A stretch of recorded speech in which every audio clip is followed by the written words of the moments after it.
Bonjour Yael, c'est Mama pour une nouvelle émission de Katava, l'émission consacrée à l'actualité des livres.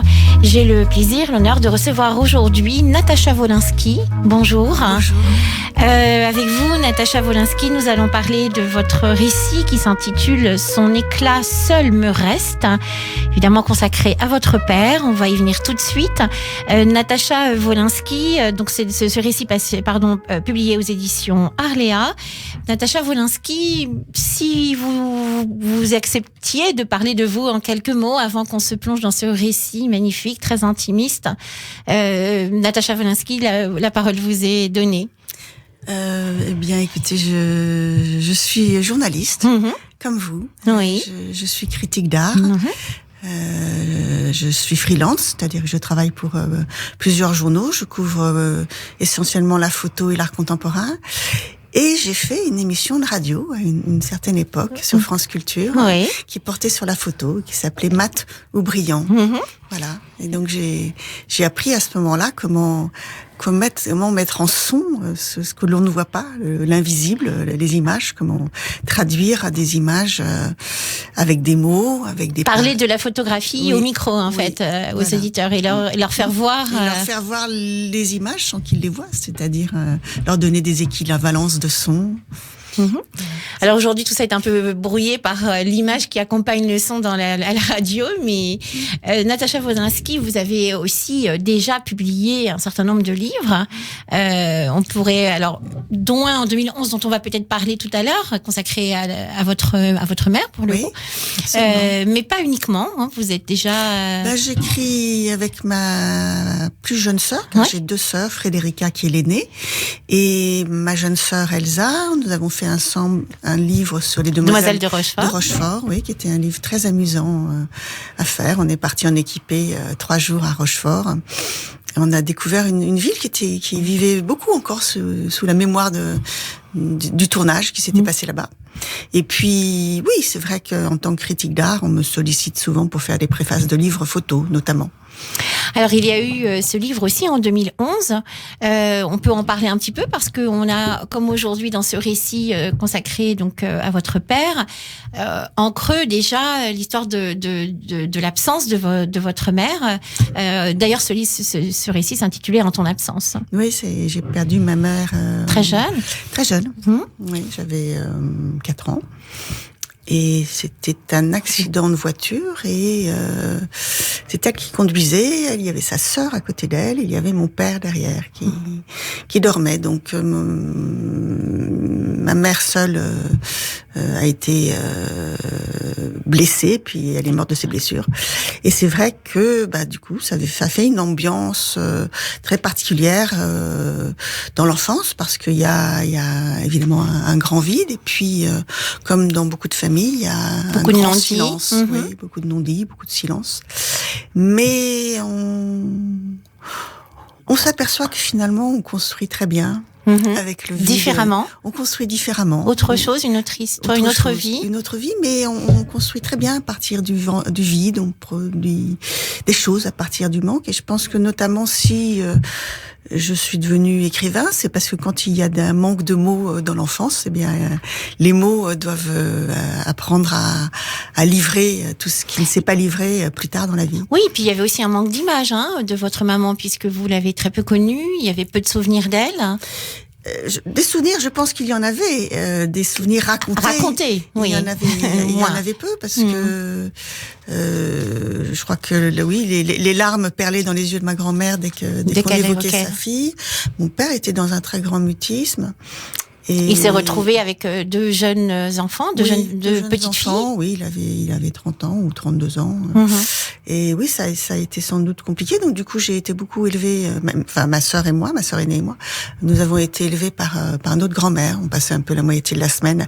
À l'époque, on passait les jeudis, c'était pas les mercredis. Voilà.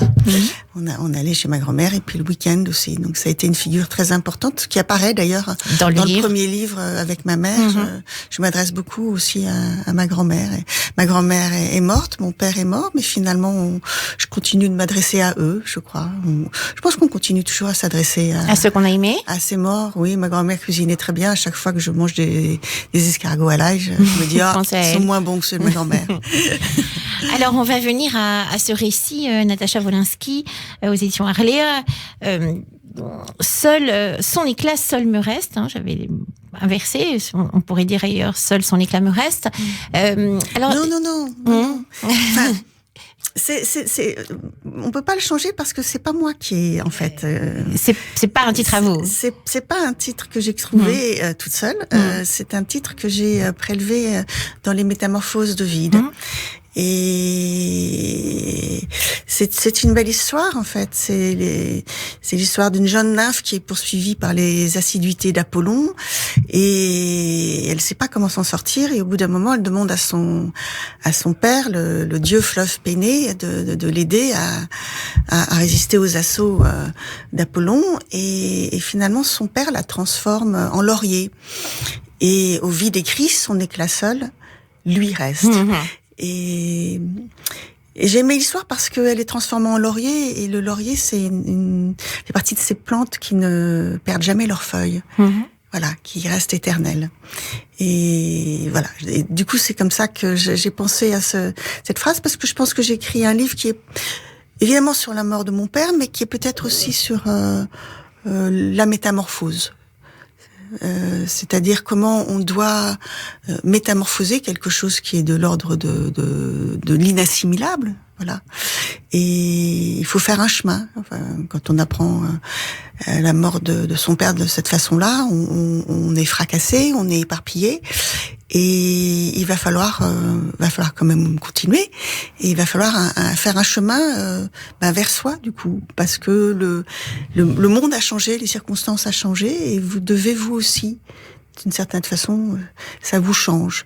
Donc, et j'espère que cette métamorphose-là, c'est celle qui vous mène d'une mort très brutale violente à quelque chose qui peut-être vous rend, je l'espère, plus vivant. Parce que finalement, on a la chance d'être resté du côté des vivants, et c'est quelque chose que l'on perçoit, en fait. Après une mort aussi terrible, on se dit, le matin dans le miroir, on se dit, mais quelle chance d'être là. Alors, ce livre, ce récit, donc là, du coup, maintenant, c'est ce qu'on disait en tête tout à l'heure, les auditeurs nous voient, je l'ai à la main. Natacha Wolinski, c'est dans un récit ramassé, condensé, toute une vie que vous arrivez à j'ai envie de dire croquer, le mot m'est venu comme ça. On voit tous les personnages de votre vie dans ce récit, dans ce petit recueil, petit dans sa forme, pas petit dans son fond. C'est la première chose que je voulais vous dire, cette façon que vous avez réussi à faire de que tout le monde y soit. Que tous ceux qui ont compté pour vous, ou tous ces moments précis qui ont compté pour vous, y soient. Oui, mais ça, c'est normal que tous les gens qu'on aime soient dans un livre d'amour, parce que c'est clairement un livre d'amour pour le père, mais aussi évidemment pour tous les gens qui ont aimé, ont compté pour lui et pour moi. Donc mais même l'histoire familiale oui, mais vous ne pouvez pas faire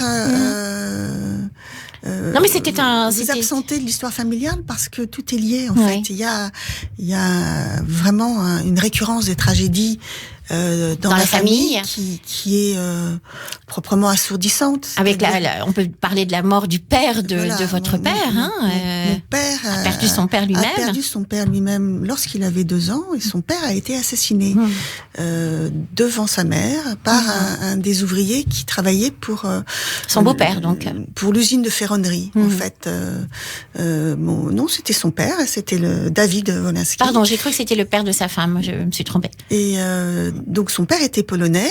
Il avait fui les pogroms. Il avait traversé toute l'Europe.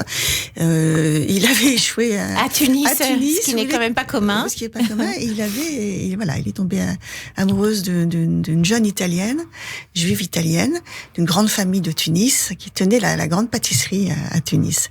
Et voilà. Et donc ils se sont mariés. Il a fait venir ses frères et ses sœurs. Donc il y avait 10 oncles polonais qui sont arrivés, une grande famille qui est arrivée. Et voilà. Mais lui a été assassiné finalement très jeune. Et donc ça a valu à mon père de vivre lui aussi une enfance très orpheline, parce que ma grand-mère est tombée malade, et en 39 elle a dû partir soigner sa tuberculose en France. Et évidemment, avec la guerre qui n'était pas prévue, elle est restée absente très longtemps. Et je le dis dans le livre, il a vécu lui aussi dans un espèce de non-dit, d'absence. Lui, il avait alors du coup ni père ni mère. Alors, il était éduqué par les grands-parents, mais je crois qu'ils étaient plutôt des gens durs. Et donc voilà, il y a ce redoublement. Lui-même perd ensuite à 30 ans sa femme dans un accident de voiture, et puis à son tour il est assassiné. Et donc c'est vrai que cette boucle-là, vous êtes obligé d'en tenir compte, parce que elle vous fonde aussi. Alors vous écrivez, Natacha Wolinski, enfant du Sud maternel, vous parlez de votre père Georges Wolinski, bien sûr, enfant du Sud maternel et du Nord paternel, minot du sable et des neiges, de Tunisie et de Pologne, tu soufflais le chaud et le froid, poète et dynamiteur, léger et cuisant. Tu étais un continent à double fond dont je ne parvenais pas à cerner les cimes et les abysses. Tu avais des gestes doux et des mots tranchants, des lenteurs et des impatiences, des entêtements et des incertitudes. Tu vivais sans attache et sans nostalgie, dans l'éclat brutal du présent, éloignant les mauvais fantômes, fuyant les injustices du sort et les chagrins passés. C'est un peu ce que vous venez de nous dire, vraiment, dans ces mots. Oui, il y a des gens qui ont une grande capacité à être absents alors même qu'ils sont présents. Et je dis ça parce que je pense que je peux être comme ça aussi. J'ai hérité de mon père. Ma fille me le reproche assez parfois. Mais c'est vrai qu'il y avait le personnage public qu'on connaît, qui apparaissait souvent, à la radio, à la télévision, et puis qu'on imagine à travers ses dessins, avec une truculence, un sens de la provocation, un grand rire, un amour de la vie, un amour des femmes, un amour du sexe, bref. Et je pense que souvent les gens me croisaient quand j'étais enfant en me disant « ça doit être formidable. » Vous devez bien vous marrer tous les jours à la maison. Et je disais pas toujours. Enfin, oui, effectivement, il y avait beaucoup d'humour, donc on pouvait rire à la maison, mais c'était aussi quelqu'un d'assez intériorisé, qui pouvait être assez silencieux, et puis qui travaillait énormément. Je l'ai vu travailler jusqu'à la fin de sa vie. Mais vraiment tous les jours, faire sa revue de presse dès le matin très tôt, et obsédé toute la journée de trouver le bon dessin, parce que finalement un dessinateur de presse, c'est comme un éditorialiste, il faut trouver une idée. Oui, tous les jours la bonne. Mais il faut toujours trouver la bonne. Oui. Alors vous écrivez, je suis née bien avant ma naissance dans l'oasis de tes dessins. De ses dessins, vous parlez de lui, c'est magnifique. J'ai grandi dans tes jardins secrets, dans les rêves de ta jeunesse. Je suis le fruit de tes cheminements et de tes courbes indécises. J'ai vécu une partie de ma vie dans la caverne de tes retraits. Oui, mais ça c'est parce que Vous ouvrez le livre sur ces mots. Sur une adresse à mon père. C'est vrai que j'ai un faible pour les dessins du début. Les dessins des années 60, il commence tout juste à ce moment-là, et c'est pas encore qu'il va vraiment devenir dessinateur. En fait, il fait un petit peu des petits crobards, comme ça, et en fait, tous ces dessins-là se passent souvent soit dans la neige, parce qu'il a été élevé à Briançon quand il a retrouvé sa mère, qui faisait sa cure là-bas. Donc, soit ça se passe dans la neige avec des cimes et puis des petits personnages qui gravissent les pentes, lamentablement en n'arrivant pas toujours à les gravir. Soit ça se passe dans le désert avec des personnages qui laissent leur empreinte et qui sont seuls dans le désert. Et il y a quelque chose qui me touche beaucoup dans ces dessins du début, parce que c'est vraiment des dessins justement du silence, de l'isolement et de l'intériorité. Alors, si les auteurs nous voient, j'ai mis des petits papiers un petit peu partout parce qu'on voudrait... C'est bien, vous avez mis de la couleur. Oui, j'ai mis de la couleur. Alors, je ne dessine pas, mais en tout cas, votre père se dessine à travers vos mots. Hein. On le voit extrêmement vivant, Natacha Wolinski. Je pense que c'était vraiment le but de ce livre. Hein. Vous l'expliquez d'ailleurs. Oui, hein. Ce n'est pas un livre sur sa mort. Hein. C'est un livre sur sa vie, enfin sur vous, sur votre vie. Vous savez, quand votre père meurt dans des conditions aussi effroyables, vous avez toujours peur, et c'est quelque chose que je ressens très fort, que on ne se souvienne de lui que parce qu'il est mort de cette façon-là. Et c'est vrai que finalement, dans les médias, on revient toujours sur lui. Et chaque année, au moment de janvier, et puis vous recevez des messages très très gentils d'ailleurs, des pensées touchantes au mois de janvier. Et en même temps, c'est quelque chose qui est touchant, et en même temps c'est quelque chose qui est dérangeant, certainement. Voilà, qui est dérangeant, qui vous fait dire que il faut écrire pour le rendre vivant. Il faut pas écrire pour entériner une deuxième fois ou une millième fois ou une centième de millième fois sa mort, parce que c'était pas quelqu'un qui était destiné à être sous un drap à la morgue. Voilà, c'était quelqu'un qui adorait le jazz, qui vivait avec les musiques de Charlie Parker ou de Stan Getz, qui aimait bien chalouper et danser sur le parquet du salon, Vous racontez d'ailleurs ces scénettes. Oui, c'était quelqu'un qui avait une sensualité, un rapport sensuel avec le monde, et c'était quelqu'un, je crois, d'assez instinctif, d'assez doux. Et donc vous avez la mémoire de ces moments-là, et c'est aussi ça que vous avez envie de traduire. Alors ce récit, Natacha Wolinski, c'est dans un trait de temps en fait. Hein. Vous apprenez sa mort. Vous êtes pas en France, hein, vous êtes loin, très loin. À Singapour. Voilà, avec une escale visiblement à Moscou. Donc vous êtes loin, et vous allez apprendre cette nouvelle seule, et vous avez envie de finalement la vivre seule, ces moments d'isolement pour la vivre. C'est parmi les plus beaux passages, je trouve, de votre livre, cette façon de pouvoir, enfin, parce que justement, vous allez après perdre un peu la propriété de ces moments-là. Oui. Vous les avez pour vous. Vous êtes dans l'avion, personne ne peut rien vous dire, personne ne sait qui vous êtes. Non, personne ne sait qui je suis. Je pense que c'est une chance en fait d'avoir appris la mort de mon père alors que j'étais au bout du monde. Ça m'a permis le plus dur, c'est les autres. Je sais pas comment vous dire. Oui, mais vous l'expliquez très bien. C'est comme la douleur. Quand vous avez mal, vous serrez les dents, vous êtes concentré sur votre douleur. Mais vous tenez. Mais alors, si vous avez des gens autour de vous qui vous disent, ah mais c'est terrible, ah mais moi quand j'ai mal aux dents, je fais ça. Mais là, vous devenez fou. Et donc, ça c'est quelque chose que j'ai compris très vite, que les conditions de sa mort allaient être des conditions de grande médiatisation, des conditions de grand désarroi dans ma propre famille. Et ces heures-là ont été des heures où moi j'ai pu me rassembler d'une certaine façon, et peut-être aussi prendre des forces, et puis avoir un ultime dialogue avec mon père que je n'avais pas à partager, et c'est précieux. Et je sais que parfois ma famille n'a pas toujours compris, parce que c'est vrai que j'ai continué à travailler. Le dernier, j'aurais pu rentrer plus vite, mais j'ai fait d'une certaine façon, c'était aussi une forme de déni. J'ai continué à faire un jour de plus le reportage que je devais faire, je crois, sous les yeux un peu stupéfaits du galeriste qui m'a reçu, parce que vous devait vraiment se demander pourquoi j'étais là.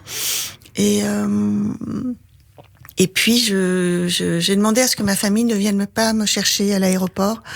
Je suis rentrée. Vous aviez besoin d'un sas? Voilà, c'était comme un sas. Je suis rentrée, je me suis douchée, et c'était aussi un peu comme quand vous êtes avant un match de boxe. C'est-à-dire que vous avez tout contenu, et à un moment, il va quand même falloir lâcher.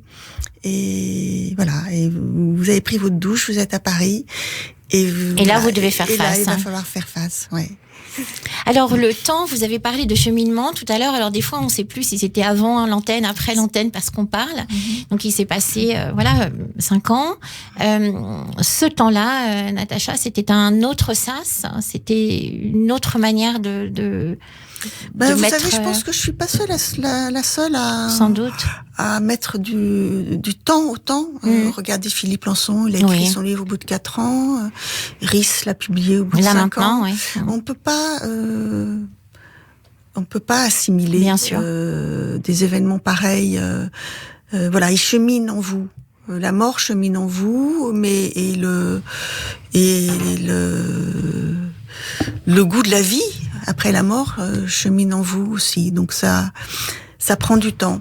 Ceci dit, c'est un livre que j'ai écrit en 2 temps. C'est-à-dire que il y a une partie des textes qui sont ceux que j'ai écrits juste après avoir vu mon père à la morgue. Oui, je voulais dire que ces moments de la morgue sont... Et ces moments, je crois qu'il y a... Vous ne vous attendez jamais, en fait, à ce qu'il y ait une vitre. Parce qu'il y a une vitre quand vous entrez dans la pièce. Et donc, en fait, vous ne pouvez pas rejoindre votre père. Il est de l'autre côté de la vitre. Et je pense qu'évidemment, c'est quelque chose qui est tout à fait mesuré dans la façon dont on présente les morts, parce que on est tous dans le déni. Et je crois que la vitre nous fait comprendre qu'on ne les rejoindra plus. Mais c'est quelque chose de très brutal. Et je crois que les textes que j'ai écrits juste après étaient ma façon de rejoindre mon père. Quand on peut pas rejoindre le corps, le visage du père, eh bien, la seule moyen de le rejoindre, c'est d'écrire. Il y a eu ces premiers textes qui sont nés de ce désarroi-là. Et puis ensuite, j'ai vécu ma vie. Avec le manque du manque. Avec le manque du manque. Et puis, ce que vous écrivez très joliment. Et puis j'ai cette capacité, parce que c'était la même chose avec le livre que j'ai écrit sur ma mère, c'est qu'à un moment les mots me viennent. Voilà, c'est comme une espèce de fulgurance, oui, d'évidence. Les mots arrivent, et comme ils arrivent de cette façon-là, ça explique aussi sans doute le fait que le livre soit court, comme vous disiez, et ça arrive de façon aussi fragmentaire, comme une forme. C'est vrai qu'il y a une forme poétique dans mon livre, parce que ça arrive par image. C'est pas quelque chose d'extraordinairement construit. C'est pas 3 ans de construction mentale pour se dire comment on va bâtir son livre. C'est des images poétiques qui vous arrivent et qui font peu à peu un livre fragmentaire, mais en même temps un livre uni, parce que vous vous rassemblez à travers ces fragments-là. Son éclat seul me reste. Natacha Wolinski, le moment est venu de nous séparer. Avec beaucoup d'émotion, invite les auditeurs dans la lecture de ce livre, de ce récit publié chez Arléa, dans une collection qui s'appelle La Rencontre. Très belle rencontre pour moi en tout cas. Merci beaucoup, Natacha Wolinski. Merci beaucoup.